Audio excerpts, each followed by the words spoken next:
কলকাতা হাইকোর্টের প্রশ্নের মুখে সিবিআই।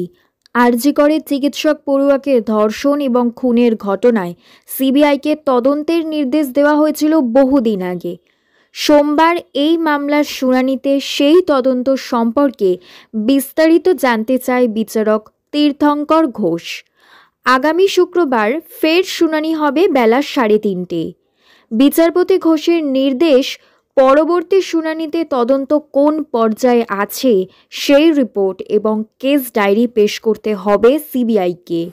সিবিআই তদন্তে শুধু সঞ্জয়কে দোষী হিসেবে চিহ্নিত করার পরই নির্যাতিতার পরিবার হাইকোর্টের দ্বারস্থ হয়েছিল, কিন্তু মূল মামলাটি সুপ্রিম কোর্টের বিচারাধীন থাকায় হাইকোর্ট শীর্ষ আদালতের অনুমতি ছাড়া মামলা শুনতে চায়নি।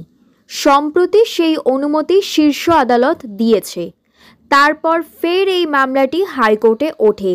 এদিন কোর্টে উপস্থিত ছিলেন নির্যাতিতার বাবা মা এবং আন্দোলনকারীদের একাংশ। শেষ পর্যন্ত কোথায় গিয়ে দাঁড়াবে? বিচার কি পাবে অভয়া?